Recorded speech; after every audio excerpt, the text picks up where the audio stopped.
picked in one of three ways. The first is with a harvest aid. This is where a team of people pick mangoes and place or gently throw them onto a tarpaulin, either with the stems on or off. There are different types of these machines, and you may either pick from the ground or from a platform. Fruit are either snap picked or picked with secateurs or picking sticks. When snap picking, the fruit is grasped at the bottom and then the bottom of the fruit is lifted up, snapping the stem of the fruit before it is put onto the harvest aid. Sap may spurt from the mango when it is picked this way, and it is important that the sap doesn't contact the mango skin, your skin, or the skin of other pickers. To neutralise the sap, a chemical commonly called mango wash is sprayed onto the tarpaulin and over the conveyor that collects the fruit. If the stems are removed, it is important that the fruit is placed onto the tarpaulin within 5 seconds, otherwise the sap will burn the skin. If the stem is still on the fruit must be destemmed either under a spray or in a bath of mango wash. The fruit must be left under the spray or in the bath for 1 minute to protect the fruit from sap burn. If you get sap on your hands, it is important that you wash this sap from your hands before you touch any other mango fruit, as even a small amount of sap can damage the fruit. A picking stick is used to pick mangoes you can't reach from the ground. It has a set of cutting blades to cut the stem and a set of jaws to hold the stem when it is cut. The jaws of the picking stick must be facing down so the fruit isn't dropped after it is picked. Once on the harvest aid, the fruit flows from the spray or bath along a conveyor and drops into a bulk bin for transport to the packing shed. It is good practice for the fruit to fall onto a foam pad when it falls into the bulk bin, and this pad must be repositioned as the fruit fills the bin. The second way mangoes are picked is with a hydraulic ladder called a cherry picker. A cherry picker is operated by a single person and moves up and down and inside and around the tree. The fruit is snapped from the tree and placed into a picking bag. Mango wash is sprayed over the fruit to neutralise the sap. When the picking bag is full, it is lowered to the ground and emptied gently into a bulk bin for transport to the packing shed. It is important that all fruit in the bag is covered by mango wash, so do not overfill the bag before emptying. The third way to pick mangoes is to pick with the stems intact and the fruit is desapped in the packing shed. Using secateurs or picking sticks, fruit is picked with a 10 to 20 centimetre stem attached and placed into crates and transported to the packing shed. Care must be taken when placing the fruit in the crate and during handling and transport so the mango stems aren't broken and mango sap does not come into contact with the skin.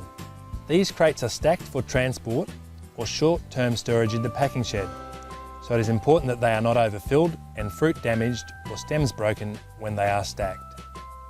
If the mangoes have been picked with the stems on, these stems need to be removed and the mangoes desapped before packing.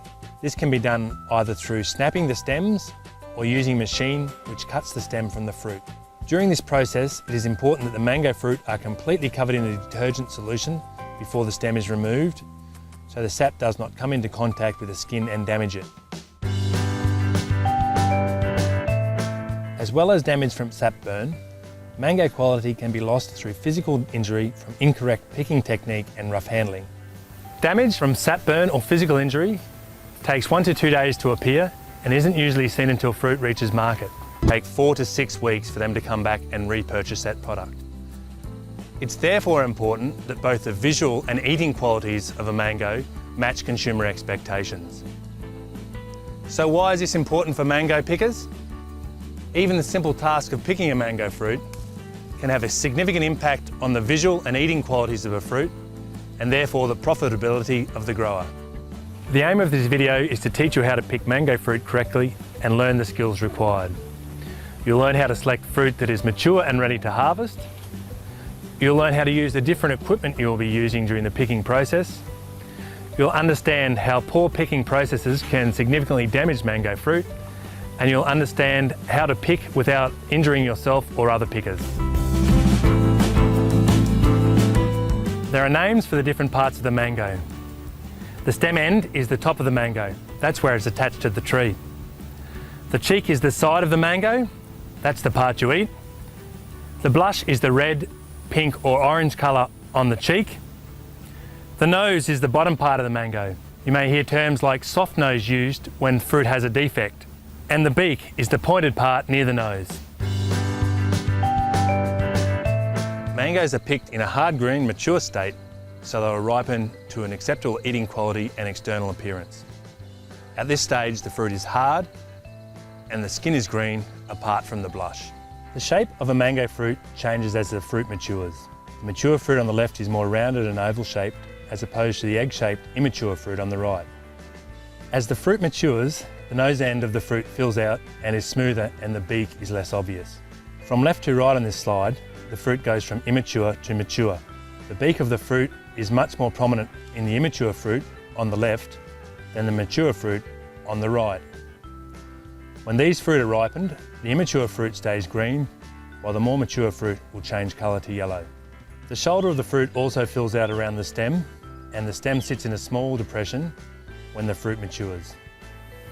It is important to only pick mature fruit, as fruit maturity can have a significant impact on eating quality of mangoes. You need to be particularly careful with the first sap that comes from the mangoes when you pick it. This is called spurt sap. If spurt sap comes in contact with the skin of the mango, it can damage the skin. This is called sap burn. This sap can also burn your skin or skin of other pickers. Sap can continue to ooze from the fruit for several hours, and although this sap isn't as damaging as spurt sap, it can still cause skin browning and reduce the sale price of mangoes. The types of physical injury include abrasion, cuts and scratches, stem punctures, crease marks, wounds and internal bruising. Abrasion shows as brown marks on the skin, often with scratches through the mark. It is caused by the skin of the fruit rubbing against dirty, dusty equipment or crates and bulk bins, or sticks and leaves in the crates and bins. Cuts and scratches occur when the sharp edge of a picking stick or secateurs knock the fruit, or when the fruit scrapes against a twig or a branch as it is pulled from the tree. Stem punctures occur when the stem is not completely removed and the short stem punctures another fruit as it is placed onto the harvest aid, as it rolls into the bulk bin, or through pressure from other fruit in the bulk bin.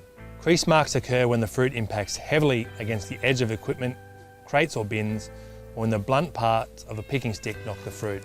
Wounds occur when the fruit contacts a sharp edge and the skin of the fruit is pierced. Monitoring of picking crews has shown the effect poor picking practices and rough handling has on physical damage on fruit.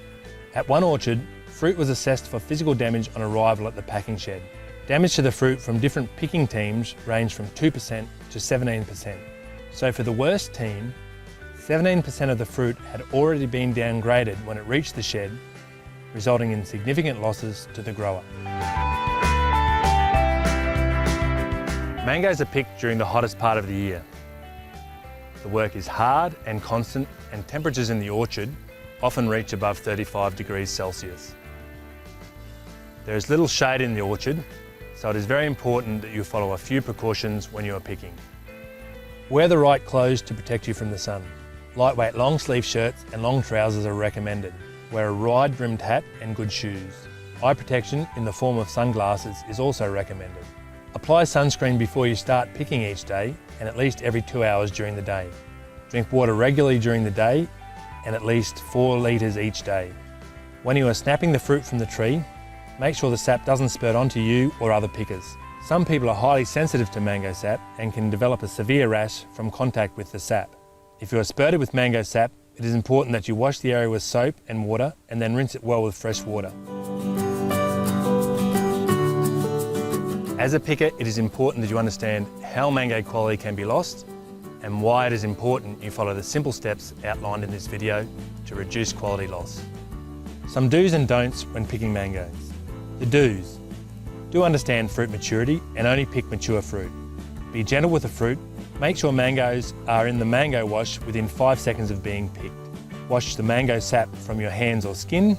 Wear the right clothes and drink lots of water when you're picking mangoes. And be careful around heavy equipment. The don'ts. Don't pick immature fruit. Don't hit fruit with picking equipment. Don't handle fruit roughly or throw it against the hard edges of harvest aids, bins or crates. Don't let mango sap come into contact with mango skin. And don't let mango sap come into contact with your skin, your eyes or the skin of other pickers. As you can see, picking mangoes is more difficult than it seems. And now you can understand why you have been instructed to pick the fruit the way you have. Everybody has a role in optimising mango fruit quality.